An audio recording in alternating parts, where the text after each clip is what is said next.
Alright guys, I'm going to show you how to hook up all of these wires right here into a switch panel, just like this one right here. This is my drop-in switch panel hatch. Now this hatch is $250. This is a custom one. It's built with a little flat space over here, but it's very simple. I'm going to get this fuse block and this switch panel cut out in here. Then I'm going to hook up all these wires and show you how everything's going to work. This thing has tons of LED lights in here. It's got hookups for your bilge pump, all your hookups for the live well fill, live well recirculate. It's gonna be simple. I'm gonna show you guys how to do this. Let's get back to work. All right, so this is going to be our switch panel hatch. It's gonna drop in here. This is our switch panel pan. It's going to drop into our hatch. And we're going to be installing this fuse block right here and our switch panel. This is a pretty cool switch panel. It's like a billet aluminum panel.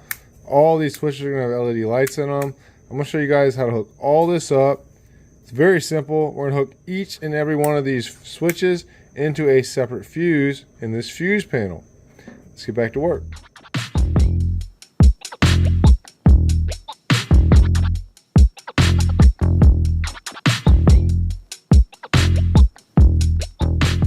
Alright, so this is pretty simple. You see what we did here? I marked out where this fuse block is going to sit. I went ahead and drilled my holes here. These are 1/2 inch holes. I'm going to put grommets in here. They fit 1/2 inch holes. They have a 3/8 of an inch opening. I'll put 3 on either side. I'm going to double up. 1, 2 going through here. The next 2 going through here. Same thing on the other side, so on and so forth.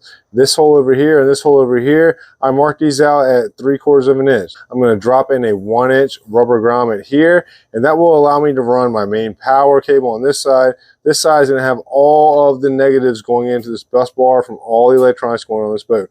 This is very simple. This is a 1 5/8 by 6 1/16 inch hole. I cut that with a cutting wheel, and I'm just going to drop the switch panel in there. Very simple. I'm going to come back and shoot some rivets through here and hold that in.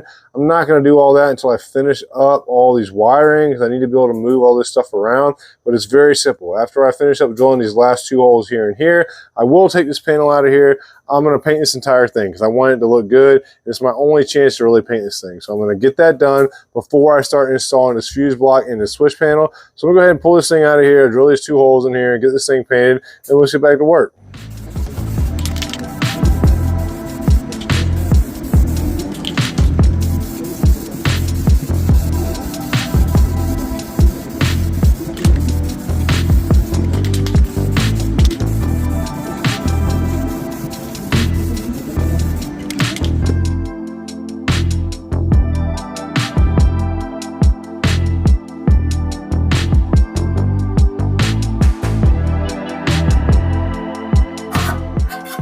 All right, so we've got our switch panel pan finished up. I painted this with a dark metal gray. This is a Krylon color. I painted the intent the same color, had extra cans, so I used it. This one actually was messed up. It came out a little textured. It's not gonna hurt anything being inside this electrical panel. I'm gonna go ahead and slap my grommets into these holes. Like I said, these holes right here are 1/2 inch. They have grommets to go in here with a 3/8 inch opening. And these are 1 inch holes. They have grommets to go in here. They have a 7/8 inch opening inside of those.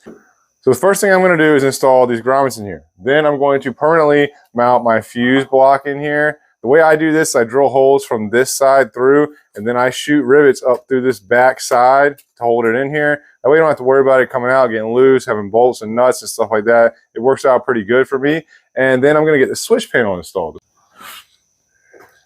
All right, so check out this switch panel right here. If you're going to use a switch panel like this, you're going to have to remove these red jumper cables. The black ones are fine because those are just negative wires. So you're going to take this black cable that comes out of here, and you're going to run this into this fuse block right here into one of these negative bus bars. All of these are going to be for the black wires coming off of your accessories. So all of these are accessory wires. This is ran to the live well fill pump. This wire that I'm using has a black and a red wire in here. So basically what you're going to do is remove all of these red wires on here, these jumper wires. There is a little switch on here. You need to get you like a needle point screwdriver or something to push these in, and then you can pull these off. Do not just pry them off, because you end up pulling these little spade connectors out of here. So they will come out very easily once you depress the clip that's right down here in the bottom. Then you're going to take the red cable that's coming from your accessory. That's going to go to this bottom spade connector.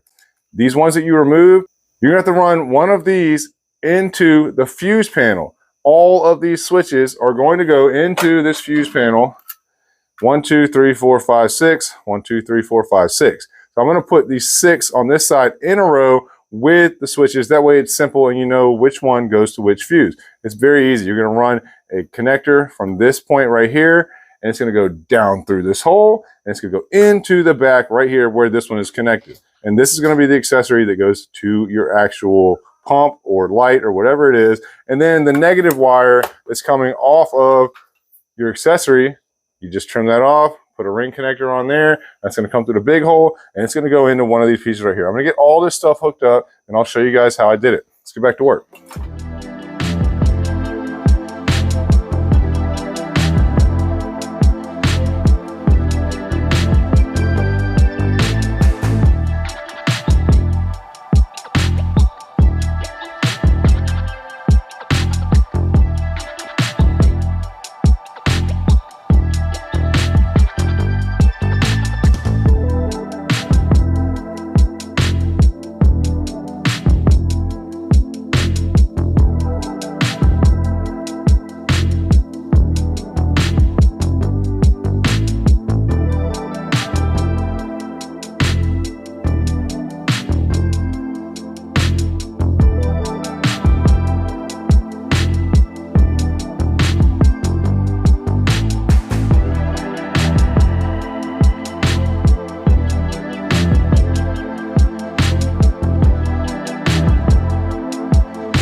All right, guys, this thing is hooked up. It's pretty simple. So this is my switch panel hatch. You guys want one of these? I sell these for 250 bucks.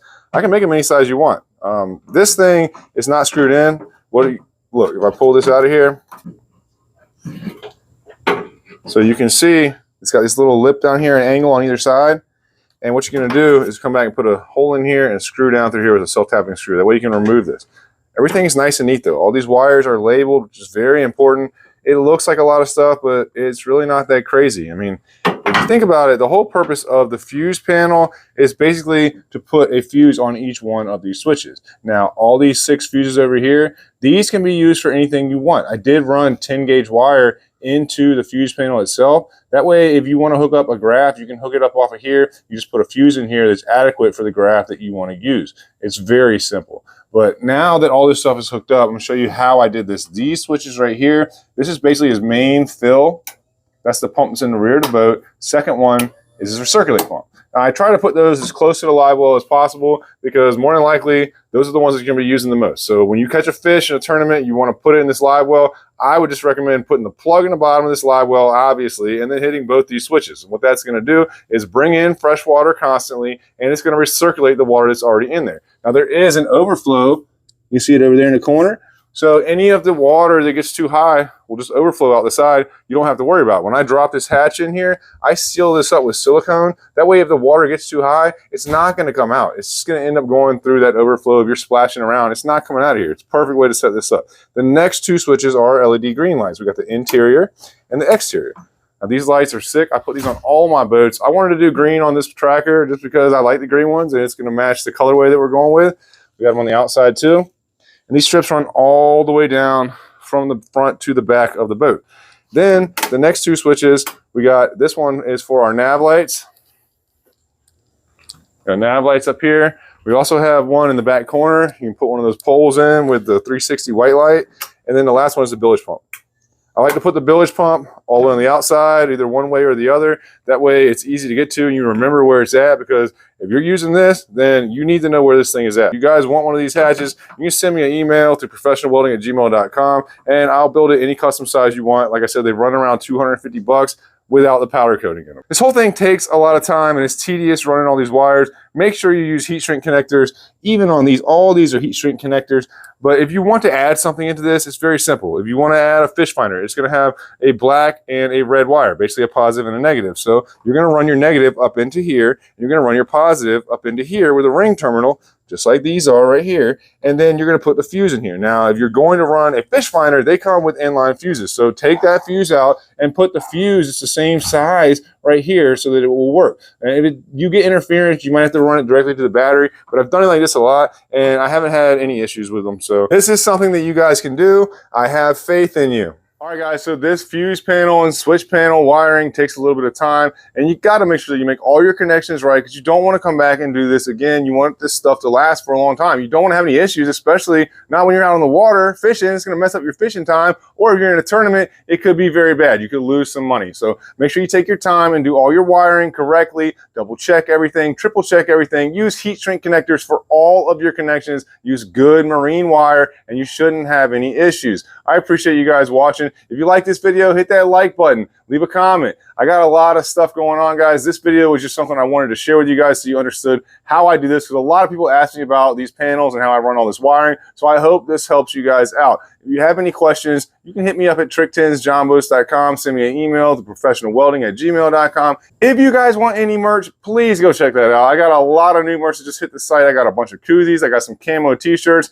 Help me out, support me. I'm paying for all this stuff out of pocket, and I'm hoping that you guys are going to buy some. That's on tricktens.net. I love hanging out with you guys, but this boat is not going to build itself. I'll catch y'all on the next one. I got to get back to work.